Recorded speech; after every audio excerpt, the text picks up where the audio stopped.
with presenting the elder with the challenging artifacts which symbolize power. Welcome back, guys, to Art and Culture Monday. We were talking matters culture from that feature that you have seen from our Kenyatta University Culture Week, and it was amazing. It was bomb. I truly hope that you did get to enjoy, that you were there. If you were not able to be there, this is why Art and Culture Monday is here. I want us to talk a little on our topic of the day, where we are discussing safety in institutions, and especially institutions of learning, schools in short, how safe our schools are in terms of fire and responding to fire emergencies, and generally safety in our schools. Now, I have an expert with me, an education expert.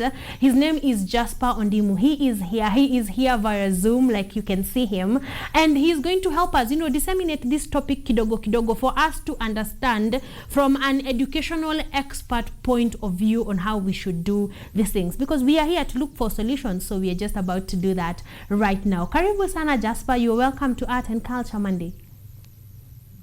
Thank you, Karen, for having me. Yes, it is a pleasure. Thank you so much for being available. I want you to say hi to guys at home. I have introduced you, but tell us who you are. Then we will have a conversation on the topic of the day. All right. My name is Jasper Ondimu. I am an education expert and also a school proprietor, a school director. My school is called Saika Highway Academy. It is here in Nairobi. And as you can see, I'm talking to you live from my office this particular morning. So I'm glad to have joined you to talk about this particular subject that is pertinent this particular morning. Yes. I'm grateful that you are here, and more specifically that you are in a school that is in Nairobi, because this is where most of these things are happening. How safe are our schools in general, starting from the high school you went to, from the primary school you went to? Are we well equipped to cope with fire? Thank you very much. First, I would like to start from the outset by saying that before one registers a school, there are some requirements that you must meet, and some of them touch on the security of the learners when they are in school. You're supposed to install a fire extinguisher. Yes. The doors and the windows should be open to the outside, so that in case of an emergency, then the children are able to get out. You remember the sad situation or the sad story, probably that time you were not born, when some girls burnt in a dormitory in Bombolulu High School in Mombasa. Quite a number of them perished in that particular incident. Yeah. And you've also seen some cases like Precious Talent here. Yes. In Dagoretti, where some learners died as a result of a breach in terms of security. And therefore, the government has always insisted that school directors, principals must give the learners their priority in terms of security. But you've seen some cases where this is not adhered to, and the consequences are very dire. Now, as much as I've said that these are the requirements which are supposed to be met, you find that some schools are not meeting those particular requirements, and especially some of these principals, it might not be their own fault. Because there's a lot of funding that is required for ensuring safety in schools, and the government has not availed those particular funds. Sometimes even in some private schools, there is some insufficiency of funds, and therefore it is not easy to meet these particular requirements. But the recent cases of school fires,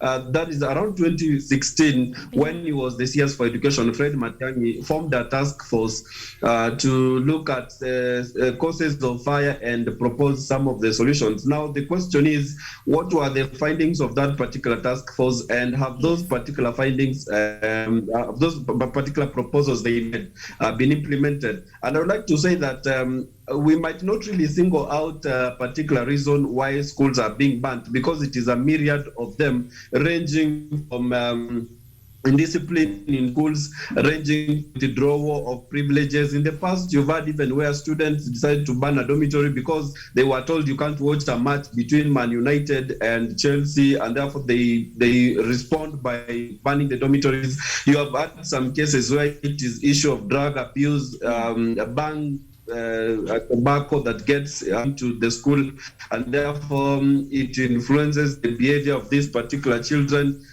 Sometimes it is also as a result of the transfer of principals, especially in the recent cases of fire that I've had, especially in Western, where a principal was transferred from a particular school, and the students or some of the members of the community, together with the teachers, they plotted to burn down the dormitory because they saw this particular principal who is going. They were quote unquote eating with him. A new principal has come. They are not going to eat again. So let us ban schools. So it is a myriad of reasons that contribute to school fires. Yes. So the reasons, the causes for these fires are many, and it could be from all sorts of reasons. So then the question would be, when these schools, if these schools are equipped, they have fire extinguishers, why are we not conducting, say, safety drills, like who is to operate? Because I remember from the high school that I went to, we did have fire extinguishers, never got to use them even once. I couldn't even remove the pin if I was asked to. So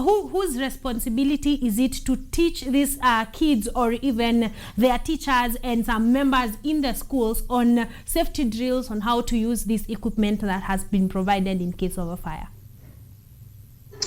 The responsibility is upon everyone, starting from the CS for education, going down to the county directors of education, because these are the guys who will check if these particular fire extinguishers are there, if they are working, if the drills have been conducted. But most fundamentally, the person who bears the greatest responsibility, the person who is tasked with the lives of our learners, is the school principal or the school head teacher or a director like me. It is my responsibility to ensure that my children are safe. In case there is fire, this is the exit point.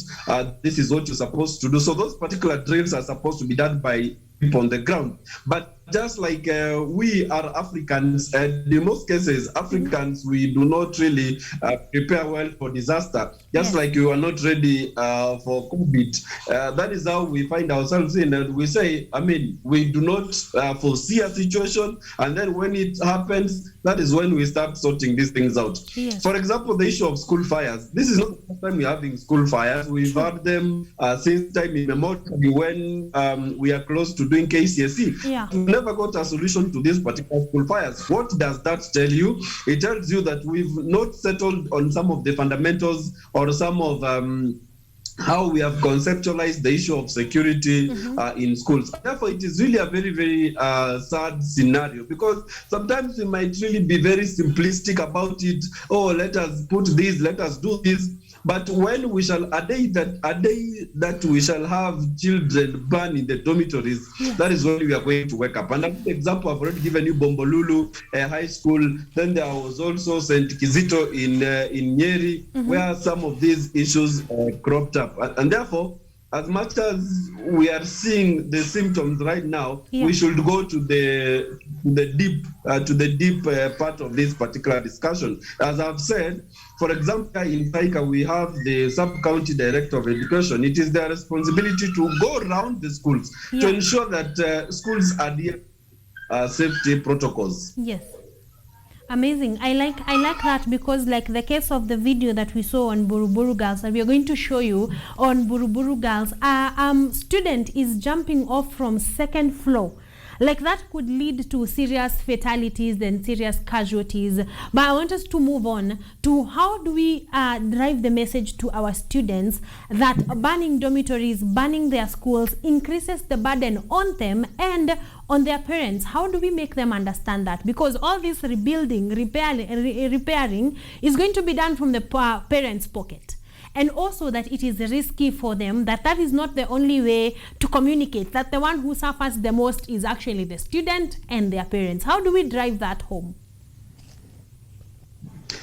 First and foremost, we must begin from the root cause. Number one, we do not have robust guidance and counseling offices in some of these schools. You'll find a school with more than 2,000 students, and we only have one counselor, and that particular counselor is a teacher. He or she has lessons to teach, and therefore the guidance and counseling department in that particular school is not robust. So we must address the issue of guidance and counseling. Some of these children, they also have pressure, and sometimes it is the pressure from the society, pressure from the school, and you'll find out that, for example, this particular term, there is no midterm break, and therefore these particular learners sometimes are likely to burn out, and therefore they need a way of airing their views. Yes. I was in a school in KUTV County. It was called St. John's Nyamagwa Boys High School, and the principal in that school was very brilliant. Every once a month on Sunday, we used to have what we call barazas. This is what the principal used to call us, and then we sit down, and all the learners could air some of the problems that were bedeviling us. Someone could stand and say, I don't like how you put paraffin in our gideri. Yes. I don't like teacher so and so because he's not teaching well in class, and all those things. So once principals provide these kind of avenues where students will get an opportunity to deflate their worries, deflate their concerns, yes, that school is likely to be very stable. And then another one, even the principals themselves, you'll find some of these principals making very irrational decisions. Assume you have a DSTV in school, and then there's a match, a final between Manchester United and Manchester City. What is wrong with tell the student watch that particular match and compensate the time lost during that particular time in the next day? And therefore, at some point, you must be at a position where these principles must be surcharged because of incompetence and making wrong decisions. And then also we should have spiritual programs in our schools, as much as we might be risking, but we can vet. Some of these spiritual leaders can come to schools, because as much as we are tackling this particular issue from a physical angle, from an angle of intellectual angle, some of these are quite spiritual. So we need to involve even the Christian Union, some churches to come in and pray for this particular generation. And then schools must integrate ICT. This is the use of CCTVs. If you have CCTVs, I'm very sure that you're going to reduce these issues by 90%. And then lastly, we also have even the ministry, how it makes its decisions. For example, if you're doing a transfer, you're transferring a principal from Saika Highway Academy to maybe Precious Blood. Yes. Why can't you do this particular transfer maybe when we have a holiday? Because that way then you will allow even the children, the stakeholders to absorb that particular news. By the time they are coming back to school, then they are now adjusting well. But once you do it when children are in school, sometimes some of these children, they have attachment to these principles, and therefore they will go on rampage and destroy everything. And therefore there is need even to look at how some of these particular transfers are done. And then finally, to these particular children who are in school, and as a teacher, I would like to advise them that once you ban that particular dormitory, your parents are the ones who are going to pay for it. Yes. And even as a person who is doing law, you can remember there's a time someone went to court and saying some of these particular children who burnt dorms, they are not supposed to get good conduct and all that.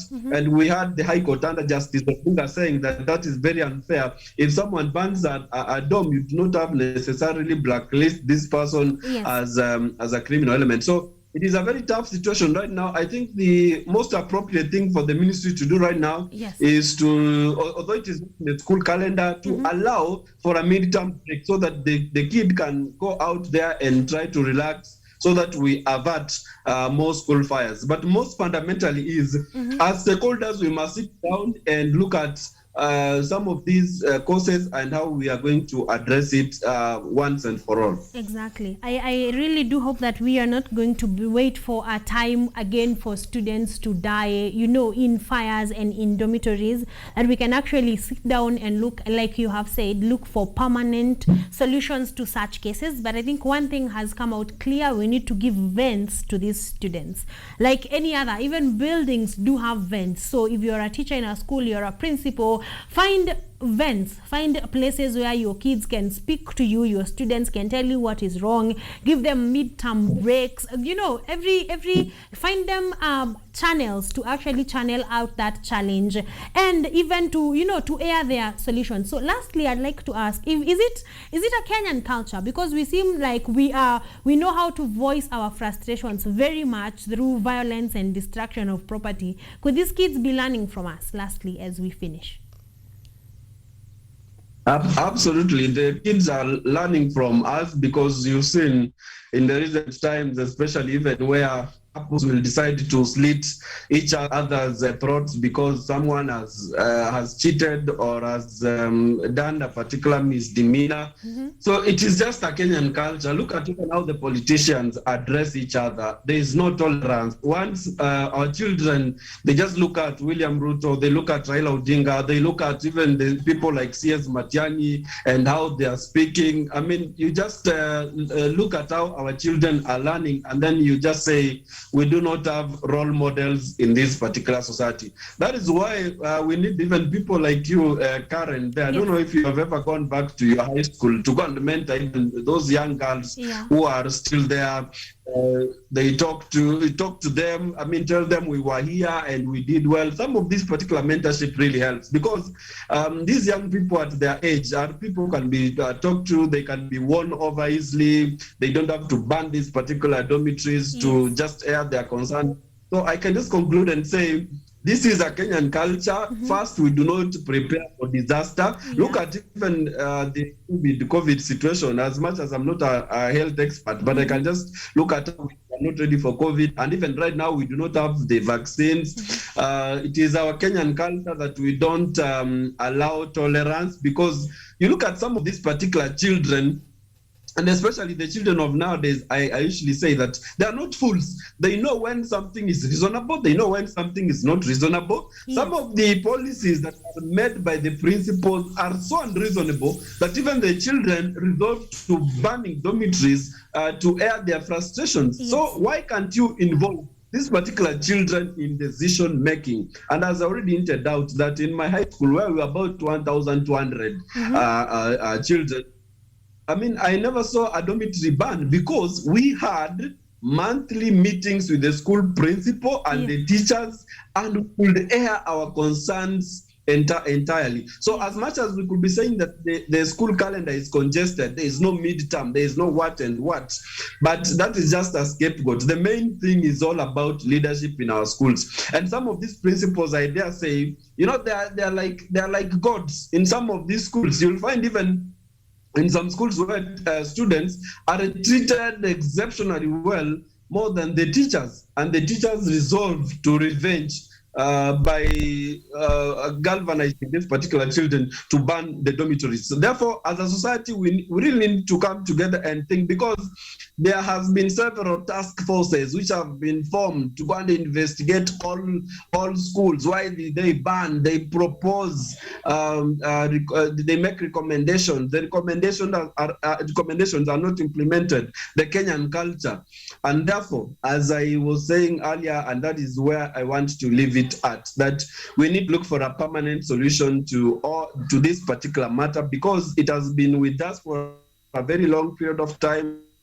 In 2016, C.S. Matiang'i said, oh, the children are banning schools because there is no leakage and all that. What can we say about it right now? It is becoming a systematic thing. So we need to reform even our education system. We need to reform it.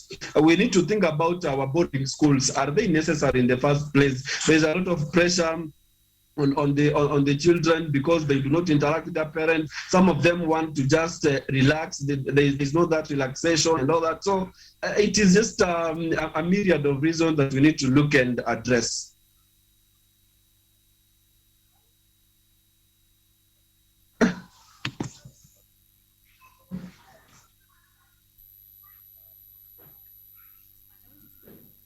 I can. Yes, I can hear you right now. I think you are disappeared. You can hear me now? Yes, I can hear you well. Yes. So I'm asking, as an expert, Talk to students, talk to these students, let us know how they actually feel. Talk to them, give them a reason to want to talk to their parents, to talk to their parents, to talk to the teachers, because you are in a school environment. You final words to these students. Yes. Thank you. Thank you, Karen. I'd like to start with the Ministry of Education. Please, we have given you the responsibility of ensuring that our children in schools are safe. Can you go around these particular schools and check on their safety? It is not enough sitting in the office and getting those particular reports, but can you get an opportunity to go to the ground and see if the schools have complied to the safety concerns which are there in the Education Act? And then also to the parents, some of these particular kids who are banning, they're banning dormitories. They don't just start to ban them today. It is because of the breakdown of morals which start from the family level. At the family level, you as a mother, you as a father, do you talk to your son on regular basis? Do you talk to your daughter on a regular basis? Do you tell them that it is wrong to ban property? It is wrong. You might end up in jail. This is an offense which you can be punished. And then to the students who are in school, do not ban dormitories. The parents are sacrificing a lot of money. Some of them are eating sukuma wiki every day to ensure that they pay school fees. So please do not let down your parents by banning down the dormitories. And at the end of the day, the government of Kenya is not going to contribute money. It's not going to send money to that school. If you ban a dormitory, all the students are going to ensure that dormitory is brought up. And sometimes there could be a child, that Karen and Boniface are going to ban a dormitory tomorrow. You as a good child, can you go and report that to the administration? Because if Karen and Boniface ban this particular school, then you who is innocent, also your parent is going to pay for the construction of that particular dormitory. And then lastly, because this is also a spiritual matter, let us pray for our children. They are facing a lot of challenges. There's a lot of intoxication. There's a lot of radicalization in schools from the internet, from the books they read, wrong company. So let us pray for our children that they are going to be safe. So thank you so much, Karen, for the opportunity. Thank you so much, Jasper, for that great information. I hope you guys at home have learned a thing or two.